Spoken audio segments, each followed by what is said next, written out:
दिवाळी हा सण दरवर्षी मोठ्या उत्साहात साजरा केला जातो। दिवाळीला हिंदू धर्मामध्ये खूप महत्त्व आहे। दरवर्षी कार्तिक महिन्याच्या कृष्ण पक्षातील अमावस्या तिथीला दिवाळी येत असते आणि दिवाळीच्या संध्याकाळी देवी लक्ष्मी आणि भगवान गणेश यांची पूजा विशेषतः केली जाते। याशिवाय कुबेर देवतेची सुद्धा पूजा केली जाते। कुबेर हे यक्ष आहेत, परंतु या लक्ष्मीपूजनाच्या दिवशी त्यांना सुद्धा देवांमध्ये मान दिला जातो। पण ही पूजा करताना काही खास गोष्टी आपल्याला लक्षात ठेवल्या पाहिजेत, ज्यामुळे देवीची कृपा आपल्याला प्राप्त होईल। यावर्षी नेमकी लक्ष्मीपूजन कधी आहे, कशा पद्धतीने ते करायचं आहे, कोणते मंत्र उच्चार आपल्याला करायचे आहेत, याशिवाय पूजाविधी काय असणार आहे, याबद्दलची संपूर्ण माहिती मी आज तुम्हाला देणार आहे। पण तत्पूर्वी जर तुम्ही माझ्या चॅनलवर नवीन असाल तर चॅनलला सबस्क्राइब करून बाजूला दिलेले बेल आयकॉन ऑलवर क्लिक करा। व्हिडिओ आवडला तर कमेंटमध्ये जय लक्ष्मी माता लिहा। याशिवाय व्हिडिओला लाईक करा आणि सगळ्यांबरोबर शेअरसुद्धा करा। चला तर मग व्हिडिओला सुरुवात करूया। दरवर्षीप्रमाणे कार्तिक महिन्याच्या कृष्ण पक्षातील अमावस्येला दिवाळीचा सण आपण साजरा करणार आहोत आणि यावर्षी 20 ऑक्टोबर रोजी सोमवारी दिवाळीचा हा सण साजरा केला जाईल। धनत्रयोदशीपासूनच याची सुरुवात झालेली आहे। दिवाळीच्या दिवशी भगवान गणेश आणि माता लक्ष्मीची पूजा करणं खूप महत्त्वाचं असतं। असं केल्यामुळे आपल्या जीवनामध्ये सुख समृद्धी येते, धनधान्यामध्ये वाढ होते। पण दिवाळी पूजेच्या वेळी काही विशेष गोष्टीसुद्धा आपल्याला लक्षात ठेवल्या पाहिजेत, नाहीतर आपली पूजा अपूर्ण राहू शकते। तर आपण ह्या दिवाळीचे नेमके पूजनाचे नियम काय आहेत ते पाहूया। दिवाळीच्या दिवशी पूजा करताना दिशेचं विशेष असं तुम्हाला भान ठेवायचं आहे। कोणत्या दिशेला ही पूजा स्थापित करावी याचं सुद्धा आपल्याला लक्ष दिलं पाहिजे। असं मानलं जातं की पूजा नेहमी उत्तर किंवा उत्तर पूर्व दिशेलाच केली पाहिजे। संपूर्ण कुटुंबासोबत दिवाळीची पूजा केल्यामुळे घरामध्ये सकारात्मक ऊर्जा राहते आणि सर्व सदस्यांवर माता लक्ष्मीची कृपा राहते। याशिवाय पूजा करताना या गोष्टीची सुद्धा काळजी घ्या की पूजा करणाऱ्या व्यक्तीचं तोंड सुद्धा उत्तर किंवा पूर्व दिशेला असणार आहे। ज्या पद्धतीनं आपण यक्षांची म्हणजे कुबेराची पूजा करतो आणि हा कुबेर कधीही देवघरात पूजला जात नाही। लक्ष्मीपूजनानंतर या कुबेराची मूर्ती किंवा तुमच्याकडे जर प्रतिमा असेल तर ती तुम्हाला तुमच्या तिजोरीमध्ये उत्तर दिशेला तोंड करून ठेवायची आहे। अशा पद्धतीनं उत्तर दिशेला विशेष असं महत्त्व दिलं गेलेलं आहे। असं मानलं जातं की दिवाळीच्या दिवशी शुद्ध गाईच्या तुपाचा किंवा तेलाचा दिवा आपल्या कुटुंबासोबत पूजा करताना लावायचा आहे।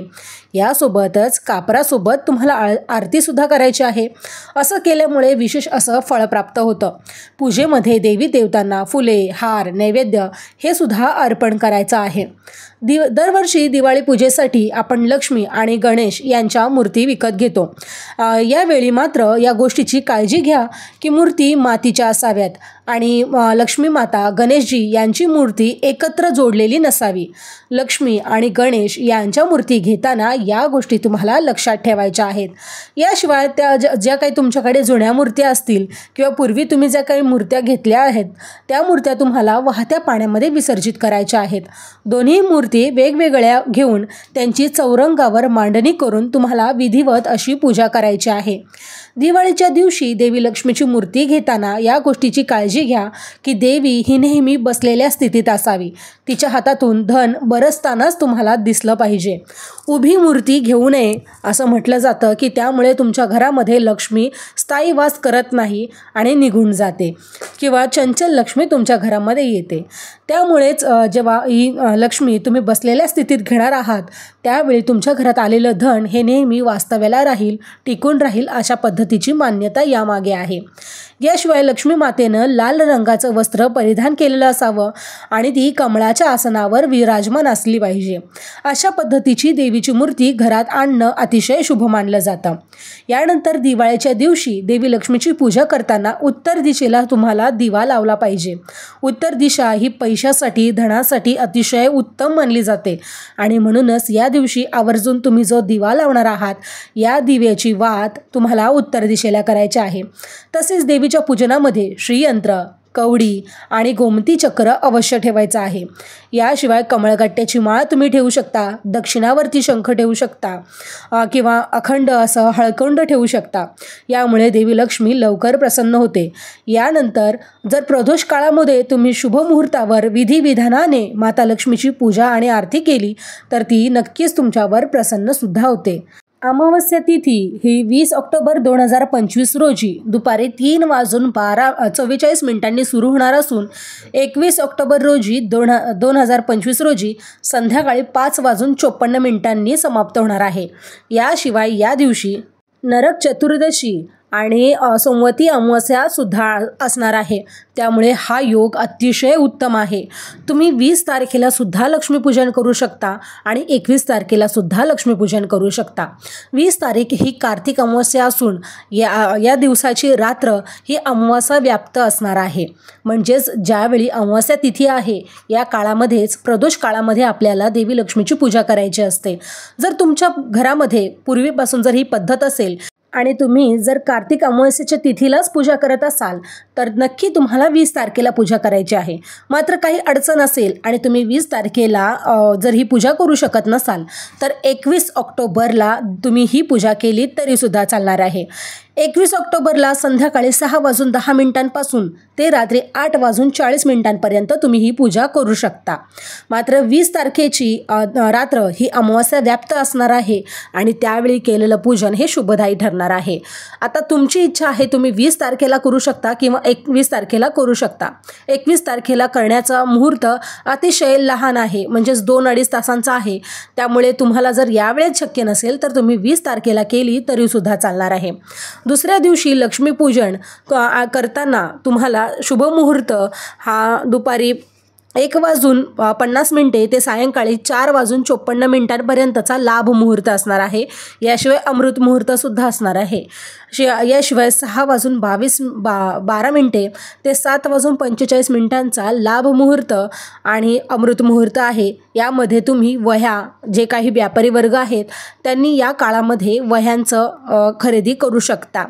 यानंतर लक्ष्मीपूजनामध्ये तुम्हाला विशेषतः लक्ष्मीपूजन आणि वहीपूजन करण्यासाठी शुभ आणि अमृत मुहूर्त रात्री 10:50 ते उत्तर रात्री 1:56 असणार आहे। अशा पद्धतीनं सूर्यास्तानंतर 24 मिनिटांपेक्षा कमी अमावस्या असेल तर त्याची पूजा आदल्या दिवशी म्हणजेच 20 ऑक्टोबर रोजी तुम्हाला लक्ष्मीपूजन करायचं आहे असं होतं। आणि म्हणूनच तुम्ही हे लक्ष्मीपूजन 20 तारखेला केलं तर अतिशय उत्तम ठरणार आहे। परंतु काही अडचणींमुळे जर तुम्हाला शक्य नसेल आणि तुम्हाला 21 तारखेलाच करायचं असेल तर त्या दिवशी सुद्धा तुम्ही या 2.5 तासांच्या वेळामध्ये आपलं लक्ष्मीपूजन उरकून घ्यायचं आहे। 20 ऑक्टोबरची जी अमावस्या आहे ती दुपारनंतर सुरू होत असल्यामुळे संध्याकाळच्या प्रदोष काळामध्ये सूर्यास्तानंतर 2.5 तासाची ही अमावस्या आहे। आणि वृषभ काळ म्हणजेच स्थिर लग्न असल्यामुळे या दिवशी सुद्धा पूजनासाठी शुभ असा कालावधी आहे। असं म्हणतात की स्थिर लग्नामध्ये ज्यावेळी आपण लक्ष्मीदेवीची पूजा करतो त्यावेळी लक्ष्मीदेवीची कृपा स्थिर राहते अशी सुद्धा श्रद्धा आहे। आता आपण पाहूया लक्ष्मी देवीची पूजा करत असताना आपल्याला कोणत्या मंत्राचं पठण करायचं आहे। या दिवशी तुम्ही 16 आवर्तनं म्हणजेच 16 वेळा श्रीसूक्ताचं पठण करू शकता। याशिवाय कनकधाराचं स्तोत्राचं सुद्धा पठण तुम्ही करू शकता। ओम श्री ह्रीं श्रीं कमले कमलालये प्रसिद्ध प्रसिद्ध श्रीं ह्रीं श्रीं ओम महालक्ष्मी नमः या लक्ष्मी देवीच्या बीजमंत्राचा सुद्धा तुम्ही पठण करू शकता। हा मंत्र तुम्हाला 108 वेळा पठण करायचा आहे। यामुळे देवी लक्ष्मीची कृपा तुम्हाला नक्की प्राप्त होईल। याशिवाय ओम ह्रीं श्रीं क्लीं क्रीं श्रीं लक्ष्मी मम गृहे धनम पुरय पुरय चिंताये दुरय दुरय स्वाहा या मंत्राचा सुद्धा तुम्ही यावेळी मंत्रजप करू शकता। यामुळे तुमच्या घरामध्ये देवी लक्ष्मीचं वास्तव्य कायमस्वरूपी येणार आहे आणि आलेली लक्ष्मी टिकून राहायला मदत होणार आहे। तर मग मंडळी, हा व्हिडिओ तुम्हाला कसा वाटला मला कमेंटमध्ये सांगायला विसरू नका। व्हिडिओ आवडला असेल तर कमेंटमध्ये जय लक्ष्मी माता नक्की लिहा, व्हिडिओला लाईक करा आणि सगळ्यांबरोबर शेअरसुद्धा करा। चला तर मग भेटूया अशाच एका नवीन व्हिडिओमध्ये अशाच महत्त्वपूर्ण माहितीसह। तोपर्यंत धन्यवाद।